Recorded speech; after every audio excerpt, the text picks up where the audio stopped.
Well, it has its moments. Spicy. Take two. A movie that tries to juggle intense social messaging, plots inside of other plots, and a random Candy Crush ad, that's Baby John. Is it bold storytelling, or just a fumble on the edit? Find out why John probably should have stayed a baker in this one. Today we'll be dissecting the good, the bad, and the downright silly. Today's review is Baby John, directed by Kalees, starring Varun Dhawan, Kirti Suresh, Wami Kagabi, and Jackie Shroff.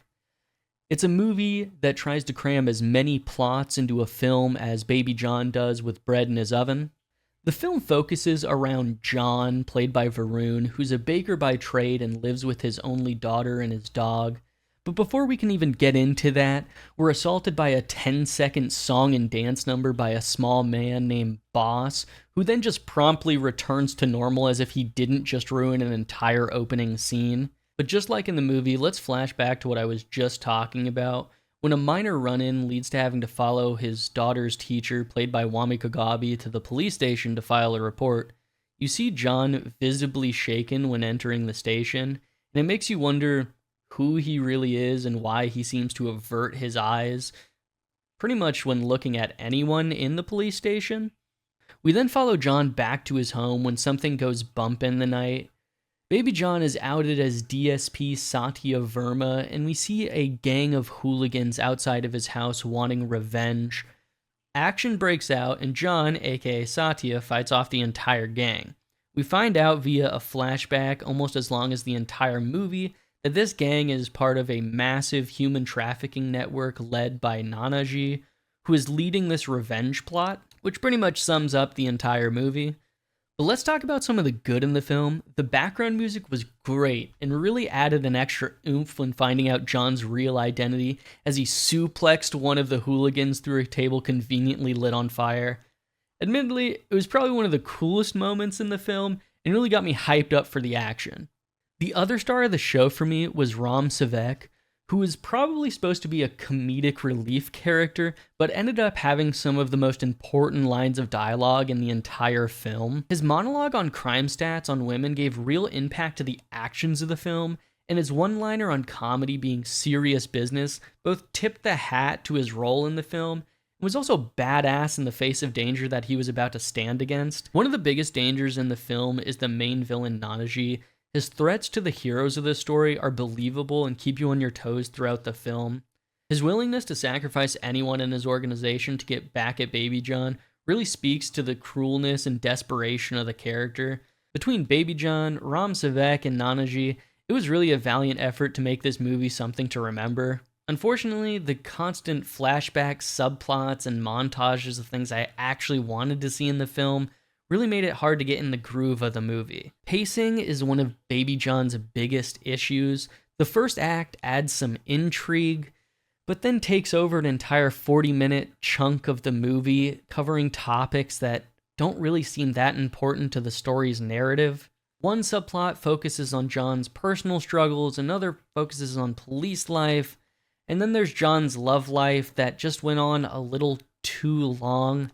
I mean, I totally understand introducing a love interest to make a character feel more full, but going this in depth had me yearning to go back to the main story points. It's like this movie can't decide what it wants to be: a serious drama, social commentary, or romance. At one point in the movie, you're starting to put together the pieces where the stories converge. You're led to believe this is where the movie will finally start talking about its core messaging of protecting the vulnerable. But no. Just as things get interesting, we're dragged into yet another subplot.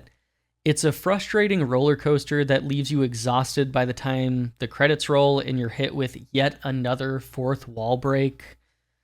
Speaking of fourth wall breaks, let's talk about the Candy Crush ad. Yes, a blatant, in-your-face product placement in the middle of the story that has no relevance. It's jarring, it's unnecessary, and it feels like a sponsored segment. Moments like these completely disrupt the flow of the narrative and make it really hard to stay invested. Staying invested in the film was a constant battle for me.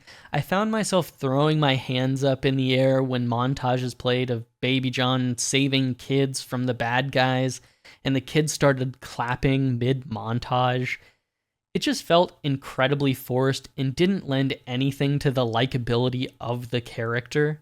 With that and kids dressed up as police officers during the song Bondo Blast, it just felt like it was leaning into distracting propaganda rather than a cool moment for you to have a connection with the hero. To wrap things up, Baby John is a classic case of a movie with good intentions but poor execution. The heartfelt message of helping women was commendable, but completely overshadowed by excessive plot hole hopping, inconsistent pacing, and blatant propaganda. I'm giving Baby John a